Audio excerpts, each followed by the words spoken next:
নমস্কার, মিঠুস ডায়েরিতে আপনাদের সকলকে ওয়েলকাম।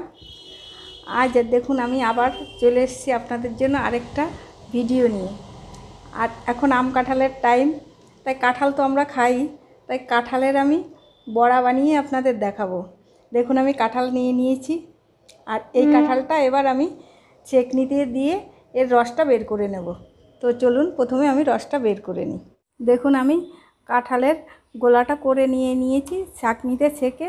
দেখুন আমি যে যেমন পরিমাণ মতো করবেন সেইভাবে কম বেশি করে নেবেন। আমি এখানে বড় 1 কাপ মতো গোলা করে নিয়েছি, আর সঙ্গে 1 কাপ চালের গুঁড়ো দিয়ে দিচ্ছি। এটা আপনারা চাইলে চালের গুঁড়ো ছাড়াও শুধু ময়দা দিয়েও করতে পারেন, ময়দা সুজি দিয়ে।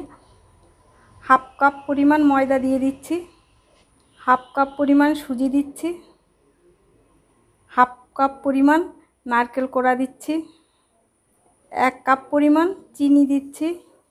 চিনিটা টেস্ট করে নিতে পারেন, মিষ্টি যে যেমন বেশি, এইসব জিনিসে একটু মিষ্টি বেশিই লাগে, সেই অনুযায়ী দেবেন। আর ব্যালেন্সের জন্য দিয়ে দেবো একদমই 1/2 স্পুন লবণ আর একটু বেকিং পাউডার। এবার আমি সব উপকরণগুলো সুন্দর করে মিশিয়ে নেব।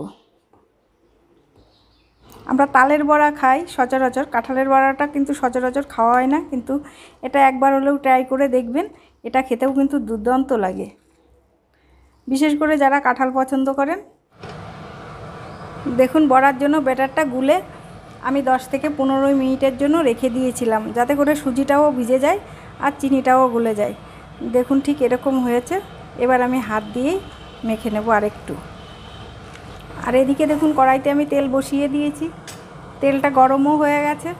একদম সিম্পল রেসিপি, খুব তাড়াতাড়ি হয়ে যায় আর খেতেও কিন্তু দুর্দান্ত লাগে। আর আমার এই বড়ার রেসিপিটা আপনাদের যদি ভালো লাগে লাইক কমেন্ট শেয়ার করতে কিন্তু ভুলবেন না। আর ইউটিউব দেখলে নতুন হয়ে থাকলে আমার চ্যানেলটিতে সাবস্ক্রাইব করবেন, আর ফেসবুক পেজ থেকে দেখলে আমার পেজটিতে ফলো করবেন, এটা আমার অনুরোধ রইল। তো চলুন এবার আমি বড়াটা তেলে দিয়ে দেবো। যে যেমন শেপে দিতে পারেন, আমি এইভাবে দিচ্ছি। গ্যাসের ফ্লেম মিডিয়াম রেখে এইভাবে ভেজে নেব। দেখুন একটা সাইড হয়ে গেছে, আমি এবার উল্টে দেব। এটা খেতে কিন্তু দুর্দান্ত লাগে। যে কাঁঠাল পছন্দ করেন একবার হলেও ট্রাই করে দেখবেন। গ্যাসের ফ্লেম মিডিয়াম রেখে কিন্তু ভেজে নেব, ফুল করব না গ্যাস, তাহলে কিন্তু তাড়াতাড়ি ভেতরটা নরম থাকার ভয় থাকে, তার জন্য গ্যাসের ফ্লেম মিডিয়াম রেখেই ভেজে নেব। দেখুন হয়ে গেছে, এবার আমি তুলে নেব। আর একটা বোলের মধ্যে আমি টিস্যু পেতে নিয়েছি, যাতে তেলটা পুরো টেনে নেয়, যদিও এটাই তেল খুব বেশি থাকে না।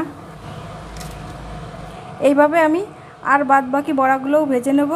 তো আজ এই পর্যন্ত। আপনারা ভালো থাকবেন, সুস্থ থাকবেন। আবার দেখা হবে নতুন কোনো রেসিপিতে। ধন্যবাদ।